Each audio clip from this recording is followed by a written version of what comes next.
Welcome back viewers. और हमने जैसे ब्रेक जाने से पहले कहा था कि हम एक ऐसी जो है वो खातून को यहाँ पर इनवाइट कर रहे हैं जो कि सोसाइटी के अंदर कंट्रीब्यूट कर रही हैं, और उनकी कंट्रीब्यूशन ऐसी है कि जो मर्द हजरात हैं वो भी दिल थाम कर बैठ जाते हैं कि कैसे आप ये काम करती हैं और किस तरह से आप करती हैं। तो हम बात कर रहे हैं एक फूड डिलीवरी राइडर हैं, और उन्होंने काम कब से शुरू किया, रात 3-3 बजे तक ये फ़ूड डिलीवरी करती हैं। और इनके बारे में कुछ हमने लाइंस लिखी हैं, वो लाइंस मैं पढ़ के सुनाता हूँ, फिर मैं उनका इंट्रोडक्शन कराऊँगा कि कभी बेजार भी हूँ मैं, कभी गमख्वार भी हूँ मैं, अगर कुछ वक्त पड़ जाए सुनो तलवार भी हूँ मैं, खड़ी है जो कि तूफ़ान में वही चट्टान भी हूँ मैं, मुकम्मल एक नाजुक सा कोई गुलदान भी हूँ मैं।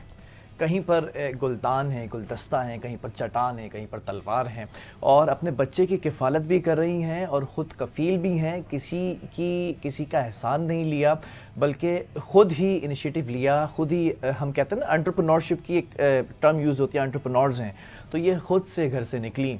और इस माहौल के अंदर जैसे हमारी पहले गेस्ट बैठी हुई थी वो पाकिस्तान आई थी पाकिस्तान सुधारने के लिए, और ये जो गेस्ट हमारी बैठी हुई पाकिस्तान के अंदर मौजूद हैं और पाकिस्तान को सुधारने के लिए भी अपना कंट्रीब्यूशन यहाँ पर दे रही हैं। हम बात कर रहे हैं इस वक्त सना उरूज के हवाले से। सना उरूज हमारे साथ मौजूद है। अस्सलाम वालेकुम सना। वालेकुम अस्सलाम। कैसी हैं? अल्हम्दुलिल्लाह। चेहरे पे ये मुस्कुराहट मॉर्निंग शो का वतीरा होता है ना, मॉर्निंग शो के अंदर मुस्कुराते चेहरे हम बुलाते हैं। इतनी सारी परेशानियां, इतनी सारे हर्डल्स, तमाम चीज़ों के बावजूद इतनी वाइड स्माइल, इतनी मुस्कुराहट, माशाल्लाह, कैसे? परेशानियां टेंशन लेने से सॉल्व नहीं होती हैं, और इंसान की लाइफ में कितने भी हर्डल्स आ जाएं, मुस्कुराहट नहीं छोड़ना चाहिए, मुस्कुराना नहीं छोड़ना चाहिए ज़िंदगी मुस्कुराने से पता है बीपी भी नॉर्मल होता है, शुगर भी नॉर्मल हो जाती है, इंसान नॉर्मल रहता है। बहुत सारी चीज़ों के लिए है। सर कैसे आगाज़ किया और ये फूड डिलीवरी सर्विस और फिर बाइक राइडिंग? लड़कियों के बारे में तो कहते हैं भाई बाइक चला रही हूँ तो 4 लोग तो ऐसे घूर के देखते हैं, और फिर फूड डिलीवरी करना एक ज़िम्मेदारी का काम, ऑन टाइम पहुँचना है, लेट भी नहीं होना है। कैसे इस जॉब का इंतखाब किया? मैं तो स्टार्टिंग से फूड डिलीवरी सर्विस राइडर नहीं हूँ और बड़ी पुरसुकून ज़िंदगी गुजार रही थी। फिर ये हुआ कि लाइफ में एक यू टर्न आया।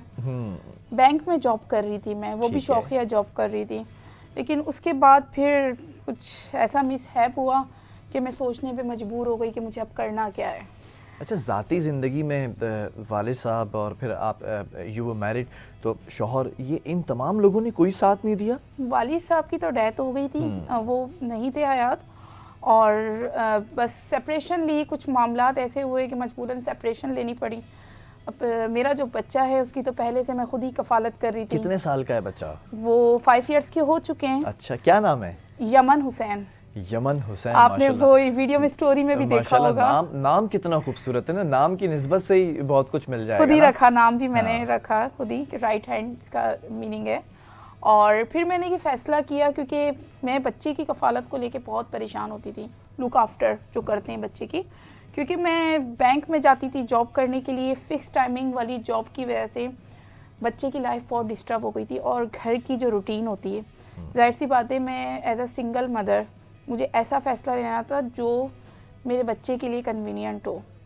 तो फिर मैंने तन्हाई में बैठ के सोचा कि ऐसी कौन सी जॉब है जिसमें मुझे ये एडवांटेज हो, फ्लेक्सिबल जॉब, यू नो, कि ऐसी जॉब के पाकिस्तान में तो जॉब्स में कोई टाइमिंग वगैरह ऐसी नहीं है कि आप बीच में घर आ जाएं, बच्चे को टाइम देना ज़रूरी है घर में। फिक्स टाइमिंग वाली जॉब में अब चूंकि बच्चे को मुझे खुद ही देखना है, सब कुछ खुद ही करना है, फिर मैंने ये सोचा कि क्यों ना ऐसी जॉब का इंतखाब करूं जिसमें मैं अपने बच्चे को भी टाइम दे सकूं और घर की भी रूटीन मेरी सही चलती रहे। फिर मैंने फूड डिलीवरी सर्विस वाली जॉब का इंतखाब किया, और स्टार्टिंग में 2 मंथ्स में तो जैसे ऑर्डर्स लगते थे, मैं आपको बता नहीं सकती कि कितनी ज़्यादा मुश्किलात मैंने उठाई हैं। लोगों ने बड़ा परेशान किया।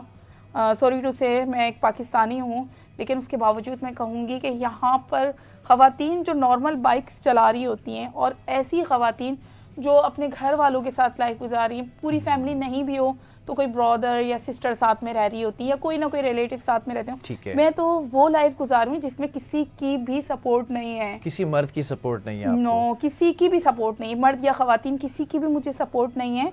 और बिलाल, आपको पता है कि हमारे मुआशरे में बहादुर से बहादुर ख़वातीन हो, आप स्टोरीज़ देख लें। और मैं व्यूवर्स को भी यही कहूँगी कि आप तमाम साइट्स पे जाके देख लें कि तमाम ख़वातीन हों या मर्द हजरात हों कि वो जो भी अपनी बहादुरी के कारनामे दिखा रहे हैं, उनके पीछे किसी न किसी का हाथ है। बिल्कुल ऐसे ही होता है, कोई ना कोई बैकबोन होता है, रीढ़ की हड्डी होता है कोई ना कोई लेडीज अगर ऑटो चला रही है तो उनके साथ कोई ना कोई रह रहा है फैमिली में। Who is your backbone?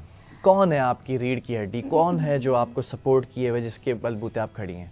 किसी ने भी सिवाय अल्लाह के किसी ने सपोर्ट नहीं किया मुझे।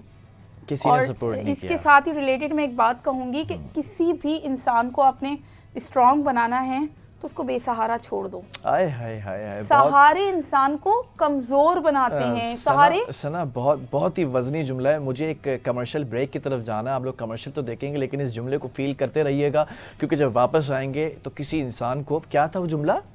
सहारे इंसान को कमजोर बनाते हैं। सहारे इंसान को कमजोर बनाते हैं। एक छोटा सा ब्रेक है, ब्रेक से वापस आ रहे हैं। सना की ज़िंदगी के बारे में जानने की कोशिश करेंगे और आपको भी बताएंगे कि ये बाहिम्मत खातून कैसे काम कर रही है। एक छोटा सा ब्रेक।